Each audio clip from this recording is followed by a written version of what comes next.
Hey everybody, so today I wanted to quickly go over how to set up your own Tor browser bundle without having to install Tor on your host machine at all. You're going to install it on a remote server, and the reason for this is because it was revealed in the Edward Snowden revelations from back in the day that anyone who downloads the Tor browser bundle or anyone who can be identified as running the Tor daemon on their machine, their IP address gets added to a list. And that might not be very concerning to most people, but there is an easy way to avoid having to put Tor on your host machine at all and still be able to use Tor as you want. So let me go ahead and start by saying that Aaron Jones over at retro64xyz.gitlab.io wrote the article that inspired me to make this video. This article is way more in depth than I'm going to get, but it's not very long actually. But basically I'm going to do everything that he does in here. I just wanted to make sure I credit him for the ideas on getting this to work. The first thing you're going to want to do is you're going to want to install GNU Icecap. You can get that from gnu.org/software/GNUzilla. And you can tell, of course, Icecap is just a play on Firefox. I guess they thought that was cute. But anyway, it's the source code of Firefox with some privacy features added, and all the software involved is entirely free and open source by the GNU standard, which is one of the most strict standards you can have as far as free and open source software goes. So if you aren't familiar with Tor already, Tor is a protocol that was designed by the US Navy, or I think a naval research lab, specifically to transmit documents in such a way that the initial sender could not be identified. If you go to check.torproject.com, like I have here, you'll probably be met with this error that says, sorry, you're not using Tor, your IP address appears to be, and then I've used inspect element to hide my IP address and replace it with, sorry, can't show you. Yours will actually say your public IP address. When you log into a website, or when you access a website, you're just accessing a server. And if that server has logging set up, your IP address, or whatever IP address you use to access that website, will be logged. And a lot of times, IP addresses can be tied back to geographical locations. So there's a lot of value in using something like Tor for completely legitimate purposes. You know, it's often associated with drug dealing or accessing darknet markets or stuff like that. But I just use it for casual browsing, mainly because it's a little more safe with the setup I have here. It's not necessarily because of Tor. That has a lot to do with me disabling JavaScript. But another reason is I don't necessarily want my IP address tied to every site I visit. And again, that's not for any illegal purposes. I don't do anything illegal. I don't support it or condone it. I'm just interested in privacy and anonymity. So let's go ahead and get started. If you already have Icecap installed, Icecap, like I mentioned before, is really easy to install. If you just go to that site I showed before, you can download it there. And I think it's already compiled, actually, so you get a binary that works on Linux. And when you install it, this is the first page you'll see, the privacy settings page. So to make this as close to the Tor browser bundle as possible, but without actually using the Tor browser bundle, we're going to change some settings in here. First, we're going to disable JavaScript, don't load custom fonts, tracking protection, that's fine. We're going to avoid using extensions, so I'm going to keep that unchecked. That's fine. Detect captive portals. This says you have to restart your browser to apply this change. I'm not going to restart the browser, but just so you know, to make that work, you have to restart the browser. I'm just not doing it for time purposes. Enable geolocation. Of course not. No. Yes. Yes.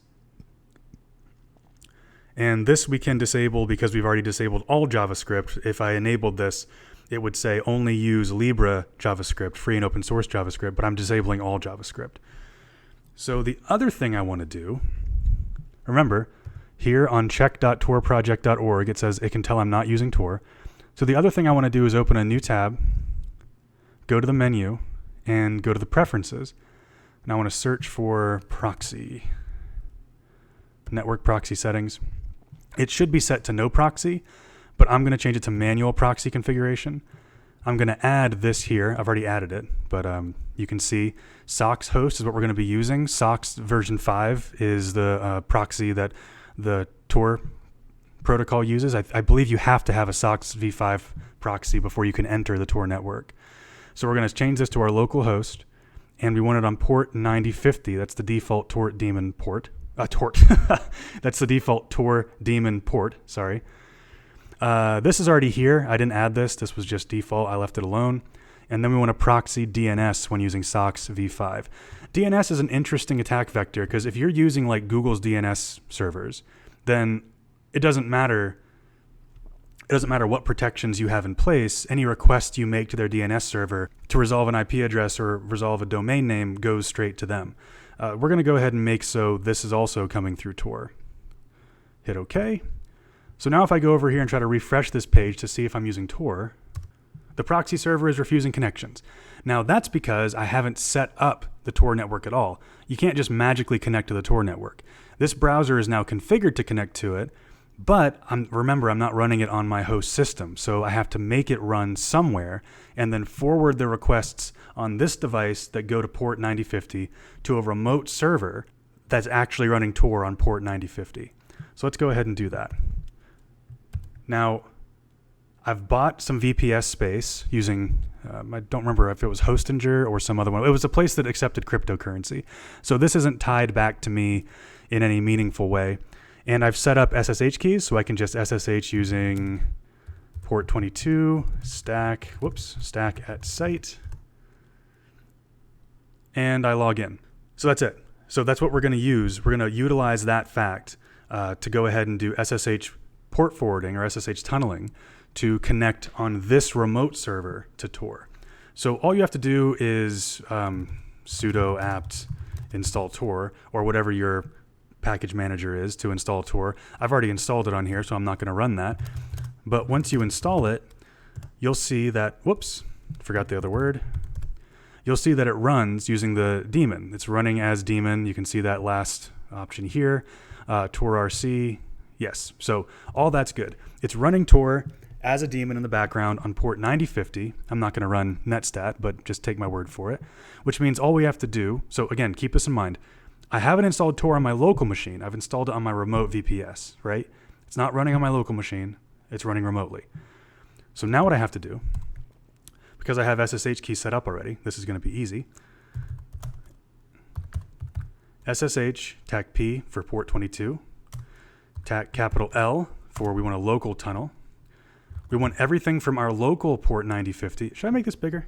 I should. I always forget that. We want everything over our local 9050, to go to our remote 9050, right? And we want that remote 9050 to be stack at site. When I run this, it's going to log me in. As you can see, it did there. But if we go back here and hit refresh, there you go. We're now configured to run over the Tor network. And this is the exit node we're using. So as you can see, that's all it takes. Now I can access .onion sites and all the protections I put in place about disabling JavaScript and not loading custom fonts. All those are available. So if you want to go to the SecMail website, you just enter that crazy string of things. And it will take a while because Tor uses by default 3 different hops to relay your traffic. And that's why it's a little bit slower. So like Tor isn't something you're supposed to do things like torrenting over because of the speed, but you get the idea. If you want to do something like use SecMail, which is a .onion address, as you can see here, this is a way to do it without ever having to install Tor and without ever having to access the Tor website. You don't have to run this here. You can just know it's working by checking your IP address. You can, I think if you just DuckDuckGo, what's my IP, it tells you. Let's see here. This is going to be slow because I'm on Tor right now. IP address isn't available. Let's throw it at Google. Actually, I'm probably going to get captured. I'll bet I get captured because of my settings. Yeah, I did. Oh, but here, it gives you the IP address even if you get captured. So anyway, point is, you don't have to access the Tor website to check this. You can check it in many other ways. So this is a way to go ahead and keep Tor off your local machine, but still have the protections that Tor offers because everything is actually proxied and encrypted before it reaches the servers you're trying to access, which means my IP address, whether it doesn't matter what DNS servers I'm using because we set up that DNS option. It doesn't matter what website I'm accessing, is not going to be associated with the Tor network. And that's it. If you have another cool idea with how to make this work or doing anything with SSH tunneling, it's something I'm really into recently. I've recently set up a bunch of awesome features in my home lab using SSH tunneling. Just let me know or leave a comment. Thank you.